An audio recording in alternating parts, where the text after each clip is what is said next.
secara real bagaimana pemuda ini mengisi kemerdekaan. Mengisi kemerdekaan.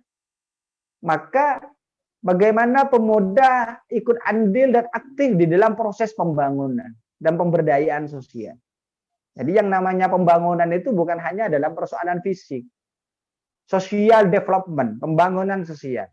Jadi pembangunan itu adalah proses yang terencana dan sistematis dalam rangka untuk memberdayakan suatu masyarakat. Baik pemberdayaan secara fisik, secara material maupun secara sosial. Salah satunya pemberdayaan masyarakat atau pembangunan sosial itu dilakukan melalui sistem pendidikan. Dan ini adalah amanah Al-Quran sebenarnya.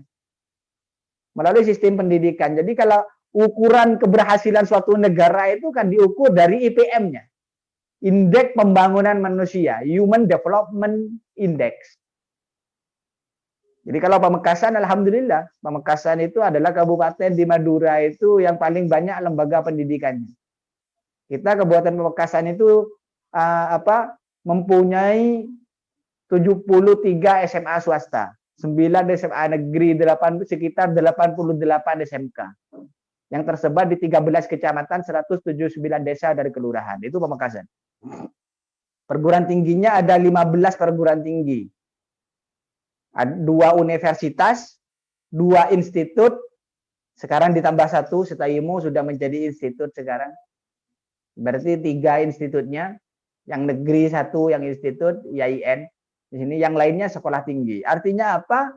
Maka dalam hal ini berarti antusiasme masyarakat Pamekasan di dalam membangun negeri ini, di dalam membangun kehidupan bangsa melalui pembenahan di bidang sumber daya manusia atau indeks pembangunan manusia itu sudah luar biasa. Indikator keberhasilan suatu negara dalam mengisi kemerdekaan itu, bagaimana mereka itu, negara itu mampu mensejahterakan masyarakat. Jadi itu kan amanat Pancasila pada sila kelima. Nah, ini yang kemudian sampai sekarang tidak terwujud. Dan ini tanggung jawab kita selaku pemuda. Jadi kesejahteraan sosial bagi seluruh rakyat Indonesia. Yang dalam hal ini dalam batang tubuh Pancasila disebutkan tentang keadilan sosial. Keadilan sosial bagi seluruh rakyat Indonesia. Karena negara kita itu adalah negara welfare state, negara kesejahteraan. Negara Indonesia, negara kesatuan Republik Indonesia adalah negara welfare state, negara kesejahteraan. Artinya apa? Negara harus menjamin terhadap kesejahteraan seluruh komponen masyarakat. Tapi kenyataannya masih banyak masyarakat yang kemudian hidup di ranah kemiskinan, hidup di bawah kemiskinan. Itu yang terjadi. Itu yang terjadi. Kenapa? Persoalannya sebenarnya sederhana. Kembali lagi pada yang saya katakan tadi. Karena sila pertama, sila ketuhanan yang Maha Esa tidak pernah dirawat. Kalau ini dirawat selesai. Karena ini adalah firman Allah yang termaktub di dalam Al-Quran, bukan dalam Quran. Yang menyampaikan adalah Kanjeng Nabi, bukan Kanjeng Hendri. Kan gitu. Jadi Al-Quran kan jelas.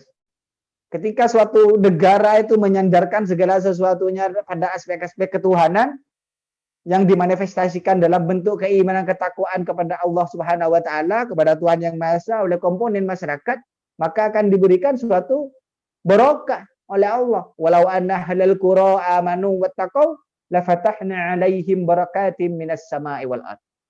Walau anna ahlal qura saking ngabadah ahlal qura situng penduduk amanu yang beriman ya ahlal qura wattaqau dan bertakwa la fatahna 'alaihim barakatim minas sama'i wal ardh. Maka niscaya akan dilimpahkan barokah yang di langit dan di bumi. Jadi kalau ini diterapkan di Indonesia dengan asasnya adalah Pancasila, pada sila pertama ketuhanan yang Maha Esa, selesai persoalan negeri ini. Selama ini negara sibuk memperbincangkan masalah sila kelima. Jadi sila kelima itu kan keadilan sosial bagi seluruh rakyat Indonesia. Yang dalam hal ini dapat diartikulasikan tentang kesejahteraan sosial bagi seluruh rakyat Indonesia sebagai sebuah negara welfare state. Tapi para founding father, para elit gitu, bukan founding father, para elit kita yang ada di pemerintahan lupa terhadap sila pertama ketuhanan yang Maha Esa. Karena Yang memiliki alam semesta ini adalah Allah Rabbul Alamin. Akan tetapi langkah-langkah real kita apa yang harus dilakukan? Membenahi di bidang sumber daya manusia. Sekolah dengan baik. Dan lain sebagainya. Jadi sekarang sudah terbuka semuanya. Jadi pemerintah sudah menyediakan. Sudah menyediakan beasiswa, sudah menyediakan ini. Bagaimana kita hanya mampu memanfaatkan semua fasilitas yang diberikan oleh negara. Dan ketika orang sudah berilmu, SDM-nya sudah terjamin, maka semuanya sudah selesai. Karena jelas. Hanya dengan ilmu derajatnya akan terangkat. Walladzina utul ilma derajat, jelas. Di sini. Jadi tugas dari para pemuda, bagaimana peran pemuda sekarang? Satu adalah membenahi diri dalam bidang sumber daya manusia dan mampu memberdayakan potensi yang diberikan oleh Allah kepada kita selaku pemuda. Selaku pemuda, saya ini kan masih relatif muda, sampai umur 40 baru dikatakan tua ini, sehingga menjadi petua. Sehingga sekarang masih sisa 3 tahun untuk menjadi pemuda di situ. Itu yang pertama. Kemudian yang kedua, kalau ilmunya sudah ada, maka ikut andil di dalam proses pembangunan. Social development. Entah nanti jadi guru, entah jadi ini, dan lain sebagainya. Jadi membangun sebuah peradaban. Membangun kemajuan bangsa, dan lain sebagainya. Di situ. Sehingga kita itu betul-betul menjadi orang yang khairun nas. Siapa orang yang khairun nas itu? Orang yang baik itu. Manusia yang baik itu. Khairun nas anfa'uhum linnas adalah mereka yang bermanfaat kepada orang lain. Maka ketika kita bermanfaat kepada orang lain, khususnya para pemuda ini, para pemuda, maka insya Allah masuk dalam kategori orang-orang yang panjang umur. Maka ada perbedaan antara tawilul umur wa tawilul hayat. Antara panjang umur dengan panjang hidup. Jadi kalau panjang umur itu adalah mangkana hayatuhu wa'muratan min a'malis salihah. Jadi orang yang panjang umur itu orang yang dalam hidupnya lebih banyak amal kebaikannya daripada amal kejelekannya. Memperbanyak amal-amal kebaikan, a'malus salihah. Itu orang yang panjang umur. Jadi baginda Rasul itu kan masuk dalam kategori orang yang panjang umur, bukan panjang hidup. Jadi hidupnya Rasulullah itu 63 tahun. Jadi kalau saya standarnya adalah standar baginda Rasul, dari segi hidup saya ini sudah kurang 20 tahun baru meninggal. Tapi menurut saya jadi engkau tak rebun. Tapi Rasulullah masuk dalam kategori orang yang panjang umur. Dakwahnya hanya 23 tahun. Nabi-nabi yang lain dakwahnya ratusan tahun. Rasulullah. Tapi masuk dalam kategori orang yang panjang umur, luar biasa. Jadi dakwahnya Rasulullah itu kan 13 tahun di Mekah, 10 tahun di Madinah. 13 tahun di Mekah, baginda Rasul ini, makanya kenapa saya cerita baginda Rasul itu? Karena Rasulullah ini adalah konseptor politik yang luar biasa. Karena ketika berbicara tentang bagaimana melanjutkan tilas perjuangan para pahlawan itu yang perlu dimiliki oleh pemuda itu, ini terkait dengan bagaimana penataan sebuah negara. Dan ketika berbicara bagaimana menata sebuah negara, sebuah nation, sebuah bangsa, state dan negara, maka acuannya adalah Rasulullah. Jadi Rasulullah itu 10 tahun memimpin Madinah itu kan sudah mencapai keberhasilan yang luar biasa. Sehingga beliau masuk dalam kategori ada yang panjang umur. Jadi Rasulullah itu 13 tahun di Mekah, 10 tahun di Madinah. 13 tahun di Mekah itu Rasulullah, apa yang ditanamkan Rasulullah? Apa yang dilakukan oleh Rasulullah? Penanaman nilai-nilai tauhid, nilai-nilai ketuhanan. Sebagaimana yang termaktub dalam Pancasila itu. Tapi hasilnya 13 tahun itu Rasulullah tidak begitu signifikan. Karena di Mekah itu banyak batu sandungan. Banyak abu-abu di sana. Ada Abu Jahal, ada Abu Sufyan, ada Abu Lahab, ada Abu Atomang, abu-abu yang lain.